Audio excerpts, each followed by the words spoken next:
Hello, welcome to Mensa TV. It's another bright day right here, and we are just touched down in Winneba, North Campus to be precise, and it's all about Winneba Aboakyer Festival. We are here to talk to a few people to see their expectations and also their experiences when it comes to this particular festival. So I have here with me an amazing guy here, and he's going to speak to us. Hello, welcome to Mensa TV. Thank you very much. Okay, please, your name? I'm Francis Bang, Jr. Okay, so Francis, are you on campus? Yes, please. Okay, how long have you been on campus? About 19 years now. Okay, so probably you are actually in the Winneba environment, not just because of school. Yes, please. Okay, so we want to take your experiences when it comes to the Aboakyer Festival. But first of all, have you experienced it within these 19 years? Oh yes, I have. Okay. Countless times. Countless time, very good. Okay, so take us through the festival. What actually does it entail? We have actually read a few things about it. Textbooks has actually also featured a couple of things. But why do the people of Winneba celebrate this festival?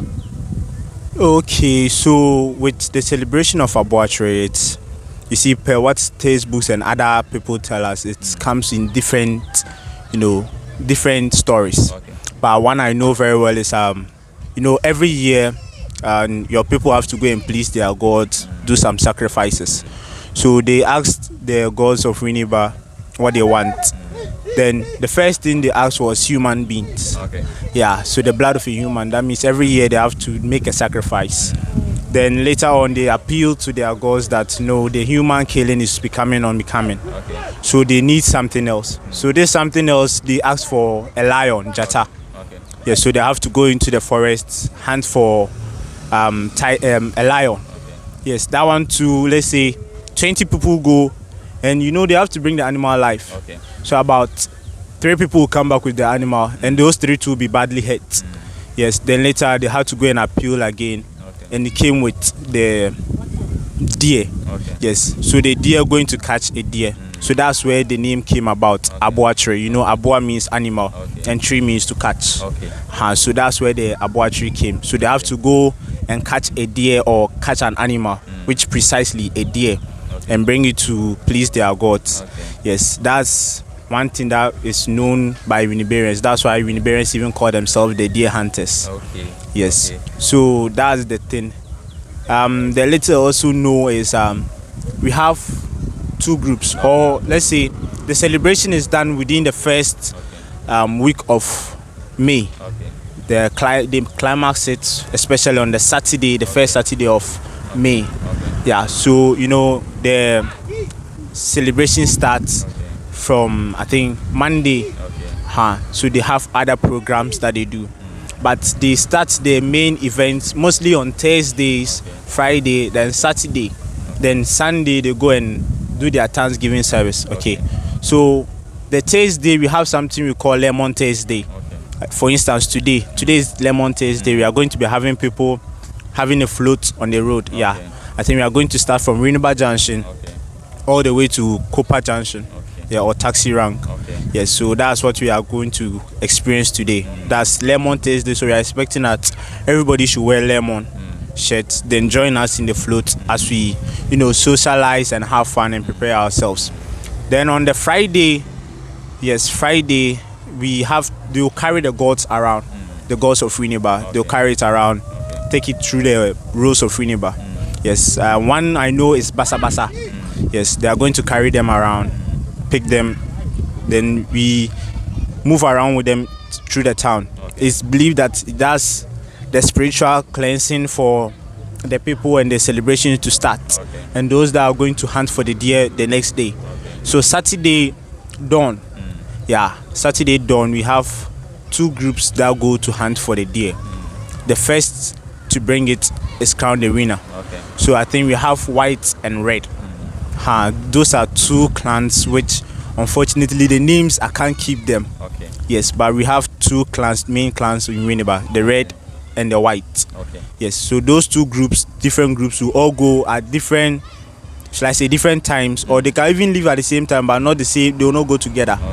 Yes, to go and hunt for the deer.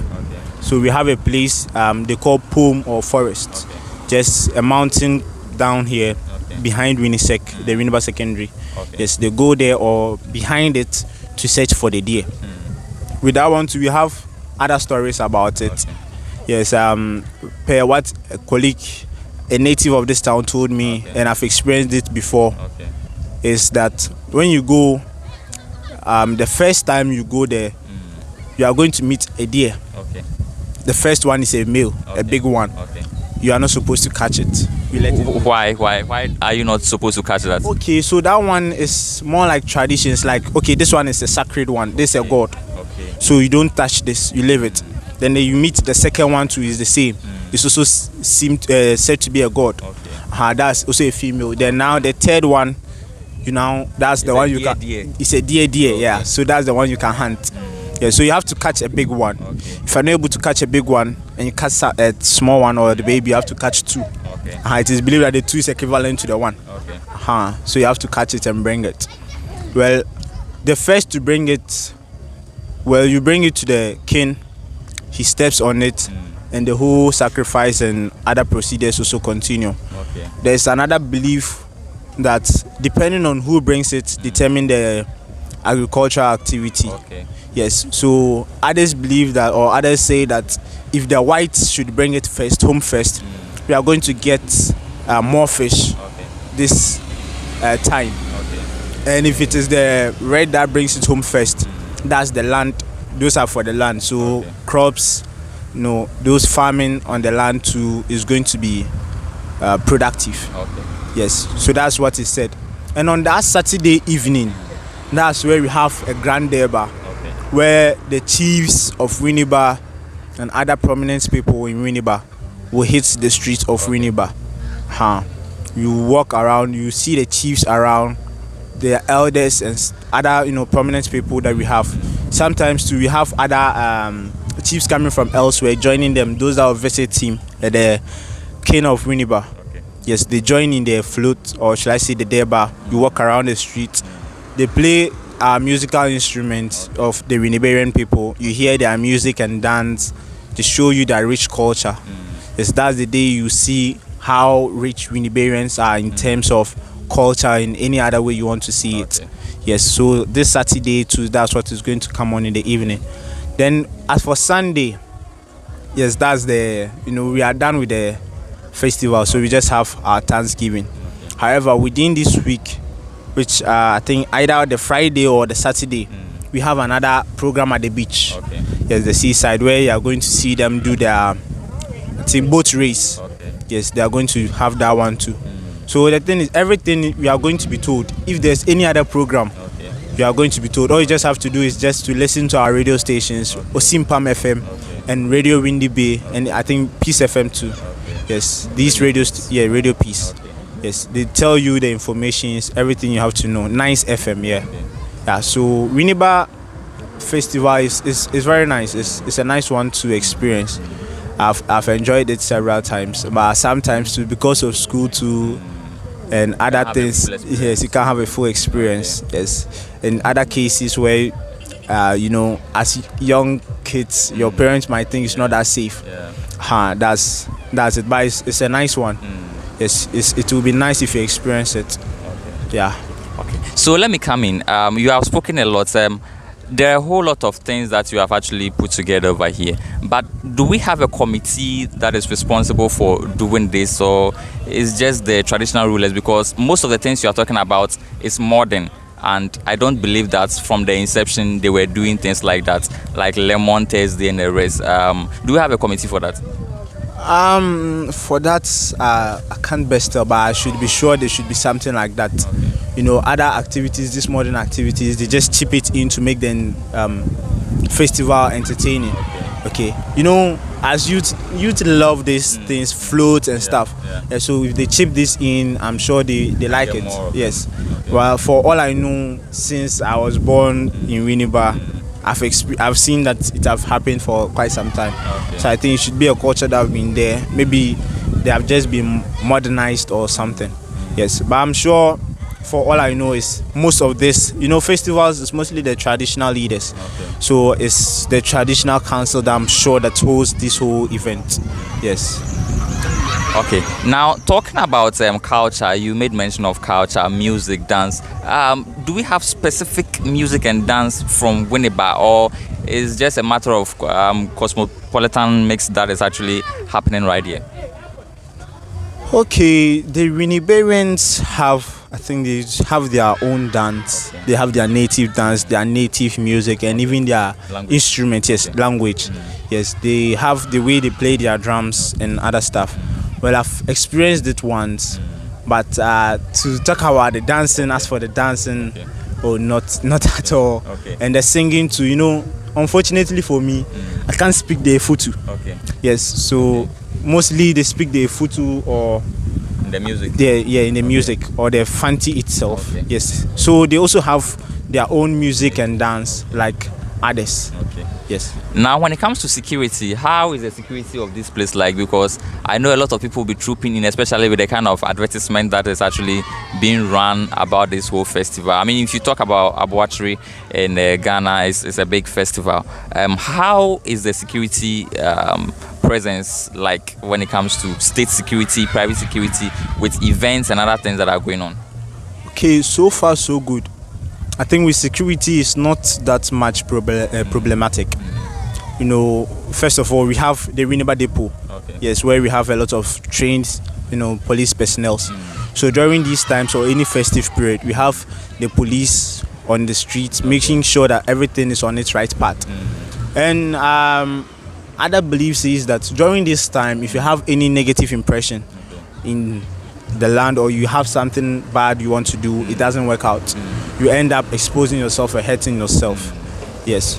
So as for security, yes, security-wise, I'm sure that everything is in place. Okay. Because with this, all the police, the navy, and immigration, everybody is going to chip into this. Yes. Now let's talk about cost of living right here in Winneba, just for the festive season. Because since a lot of people will be actually be trooping in, I know hotels will be booked, restaurants will be booked. I mean, you walk into a place that looks very vacant during the normal day, festive seasons. I mean, the whole place is packed. Does it affect the cost of things? I mean, during the season. Okay, should I say it's balanced? Okay. Yes, per the knowledge you have in economics, there's something we call price discrimination. Okay. In this case, in some cases, for all I know, if you come and they notice that, oh, you're not a Winnebarian, Okay. yes, in some people have their things going to be cheap for you because, oh, it's a festival. Okay. And others also have it in mind that since it's a festival, somebody will want to buy something. Okay. So I think this is the best time to make my profit. Yes. So as for cost of living, yes, it's kind of high. Okay. Yes, in Winneba, but at least it's moderate as compared to other places. Now talking about UEW, I know it's the premier teacher, training university in Ghana. Do the school has anything to do with the festival in seasons like this? So far, has there been any collaboration or partnership that you have seen the school done with the festival? If my mind will serve me right, we haven't gotten anything like that yet. Maybe in their small ways that it happens without my knowledge. Behind closed doors? Yeah, behind closed doors. There should be something that, But I think most of the times getting to this period, the school would like the students to also experience the rich culture of Winneba. So sometimes there's a break for them to, have Some time for themselves. for some time. Also experience how the festival is. Yes. So others have it, but sometimes not always. For instance, right now that we are getting to the end of the semester, I'm sure exams and stuff. Even if they give a break, others might not participate. But for all I know, there are other people that also collaborate to make the festival rich. For instance, with sports, I think just yesterday, Sports College just behind us had some collaboration and they had some games yesterday. Yes, other people to do the same so that at least they can get some people. Yes, with Winneba badminton, I think they too they have done something like that. Yes. So during this time, there's some other activities done by other people. But as for the university as a unit, I can't best tell. Maybe it have happened without my notice or something. Yes, but we have other people that organize programs. Yes, I think the man that contested for the MPship but unfortunately lost, James Kofi Annan. Yes, I think his radio station had a program recently that is a Wreck Your JC, and had a float. So all these make people enthusiasts to join the program. Yeah, so that's all I know. Yeah. Okay, so we are ending pretty soon, but coming through the community, I realized there are lots of youthful, the population is mostly youthful. Is it because of the educational institutions we have, or you think the festival has also brought an influx of the youth? Okay, well, Winneba itself, to some extent, we can say that, or to my perspective, the university plays a main role in our population. Okay. Yes, when the students leave, it's as though Winneba is not as drumming or booming. Okay. Yes, but if they are present, yes, their number increases. Okay. So I'm sure students, the student is part for this increase in population. Okay. However, we are going to be expecting, we have other people that are coming from other places. Yes, for all I know, there have been people that have even booked the hostels, guest house, ahead. Okay. And mostly, let's say, our close brothers, from Sridru and Takrady and other close, Apam and the rest, they also come around to also enjoy the festive period. So today being Lemon Taste, I'm sure other people are already in. People from Sridru should be in already, yes. So I'm sure, even though majority of us are students, but we have other people too coming from outside the town. Yes. Okay. So almost everyone over here is nice. I mean, look at the reception that you get. I mean, it's so beautiful. I want to know, when you go to places like Dubai, they actually train to do that so that they can actually increase their economy. I mean, get a lot of funds, people purchasing and investing into their economy. Is it similar when it comes to this place, or the people are just naturally nice? Oh no, for us, I think they are just naturally nice. Okay. Yes, Winnebarians are very accommodative. Okay. Yes, they are hospitable. So it's a thin part of us. Yes, it's not like we have some special training for it, but it's just in the blood. And others too, when you meet new people too, you just have to be nice to them. Okay. It's part of ethics. Okay. So Winnebarians are good at that. Yes. And having students too and wanting to get what you want also, you have to be nice to people. Okay. Yeah, so all these things count. It's just natural, it's in the blood. Okay. Yes. So we have been speaking to our brother here, Francis, right here at Winneba North Campus to be precise, and it's all about Winneba Aboakyer Festival, which has been celebrated for over 500 years now, and he has actually given us a deep insight when it comes to this festival. I would like you to give some shouts to our family and friends who are actually watching you on Mensa TV. This is your camera. Okay. So a big shout out to all my family members, my bros, my mom, Madam Catherine, Kali, David, all my bank family. Big shout out to you. My colleagues in badminton, my teammates all around, shout out to you all. And especially my G's back in school. Yeah. Joel, Franklin, Pascal. In fact, on what's my room 5 and all the badge of Lorute 2021. Yeah. And 2024, shout out to you all. Yeah.